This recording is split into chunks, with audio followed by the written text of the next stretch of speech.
우리 대방교회 건축할 때 되니까 벌써 한 40년 전 일이에요. 그때는 이제 양현 장로님께서 자주 오실 때셨어요. 근데 그분 오시면서 늘 하시는 말씀이 여기 교회 대방 짓기 전이니까 허술했잖아요. 그러니까 교회 모양이 이렇게 누추하면은 사람들이 들어왔다가도 다시 나가게 된다고 꼭 교회 건축을 해야 된다는 말씀을 항상 강조하셨어요. 영은의 강사로 오셨어요. 그런데 제목이 성전 건축이었어요.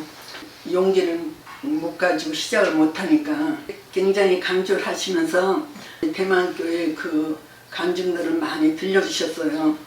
그런데 아주 굉장히 그 감동을 받았어요. 왜냐하면 거기 사람들은 자기 집을 세우는 것보다도 교회 세우는 일에 온 정성을 다하고 또 기쁜 마음으로 그렇게 한다는 말씀을 드린 거 너무 감동을 받은 거예요.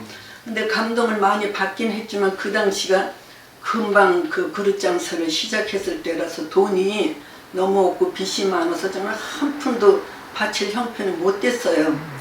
그렇게 아주 영은회 끝난 다음에 며칠 있다가 이제 우장로님을 찾아뵙고 우리도 그런 건축을 해보자고 말씀을 드리니까 근데 지금 우리 교회는 돈이 한 푼도 없어서 불가능하대요. 그리고 대만 교회와 한국 교회는 여러 가지 상황이 좀 틀리대요. 그래서 너무 실망을 안고 집에 왔는데 아무리 생각해도 이번에 그냥 큰 은혜를 받았을 때 사람들이 다 은혜를 받았어요. 은혜 받고 열기가 이렇게 좀 올랐을 때 교회를 쳐야 될 텐데 이런 생각이 나더라고요. 그러고 있는데 제 바로 밑에 동생이 하루는 찾아왔어요. 저는 자기가 계를 하나 조직을 하는데 계를 하나 조직하면 5번하고 18번, 23번을 같이 들어야 된대요.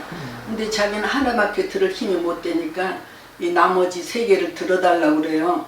근데 말을 들어보니까 너무 액수가 큰 거예요. 그래서 야야 나 이런 걸 어떻게 나한테 부탁을 하니? 이거는 그 재력가인 큰언니한테 부탁을 해야지. 당연히 큰언니한테 가서 먼저 부탁을 했는데 이렇게 큰 걸 어떻게 들어달라고 그러냐면서 한마디에 거절을 당했대요. 근데 자기가 급한 일이 있다고 그러면서 언니 이거 안 도와주면 큰일 난다면서 금방 울으려고 그러는 거예요.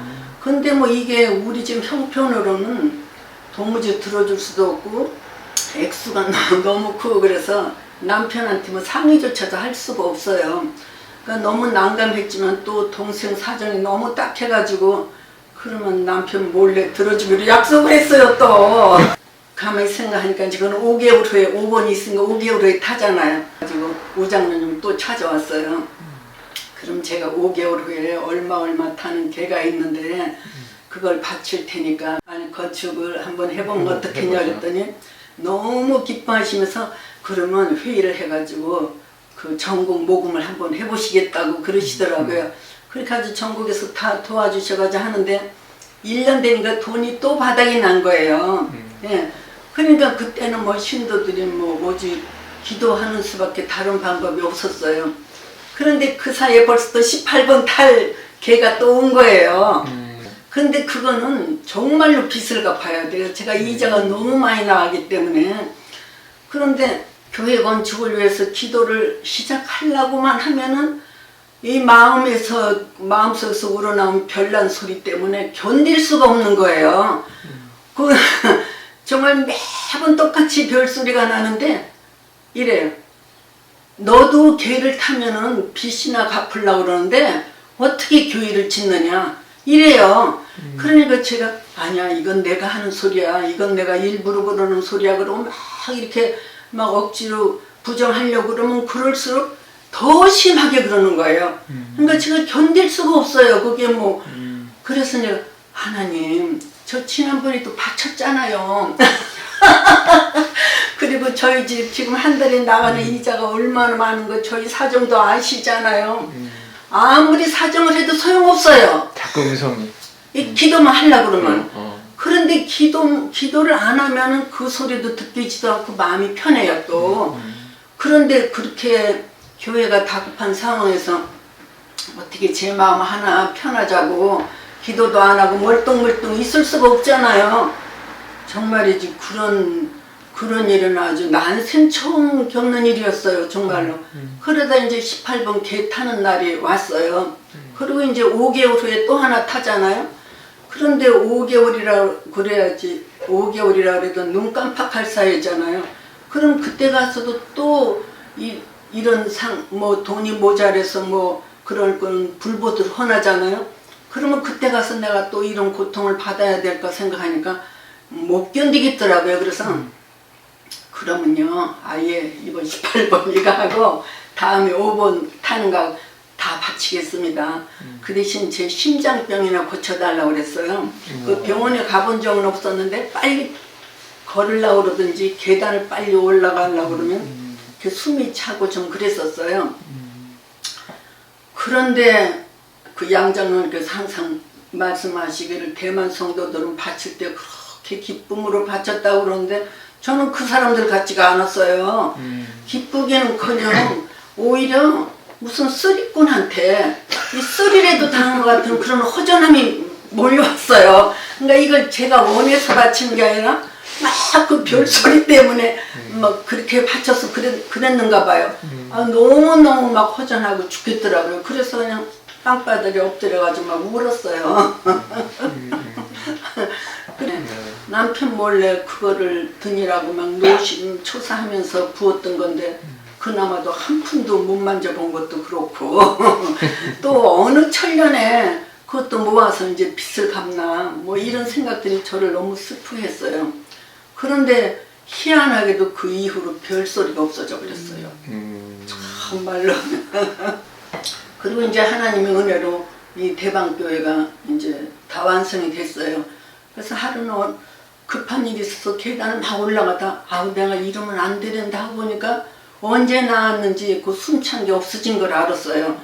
그래서 제가 일부러 계단을 막 뛰어 올라가 봤는데도 아주 괜찮더라고요. 그래서 하나님께서 심장병을 고쳐주셨구나 하는 걸 알았어요.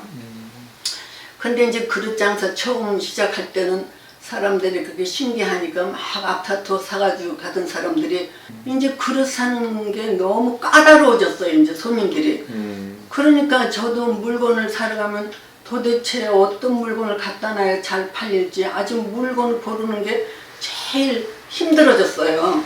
그런데 그 일 이후에 제가 이제 서원한 이후에 하나님께서 놀라운 지혜를 주셔가지고 갑자기 그릇 보는 안목을 주셨어요. 네, 그렇게 아주 그릇 장사들이 얼마나 많아요. 그런데 그 사람들이 다 별로라고 여기는 것도 저거 괜찮겠다 하고 갖다 놓기만 하면 히트를 치는 거예요. 저도 그 사람들처럼 그냥 갖다 놓으면 어떤 건 잘 팔리고 어떤 건 덜 팔리고 또 아주 안 팔린 건 재고로 남고 이제 그런 식으로 늘 했었는데 이거는 하여튼 눈에 띄었다 하면 히트를 치는 거예요.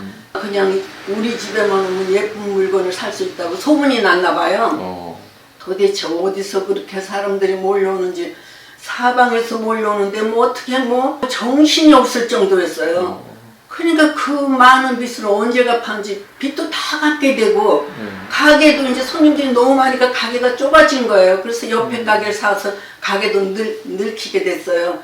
그러니까 하나님께서는 정말 몇 배로 채워주신 거예요. 그러니까 제가 이제 생각하기에 하나님께서는 너 그거 내놓기만 하면 내가 몇 배로 채워주마 그러시는데도 그걸 안 내놓으려고 그냥 지난번에도 바쳤잖아요. 저희 사정도 아시잖아요 하면서 그냥 끝까지 그냥 안 내놓으려고 막 그런 모습을 보시고 얼마나 답답해 하셨을까.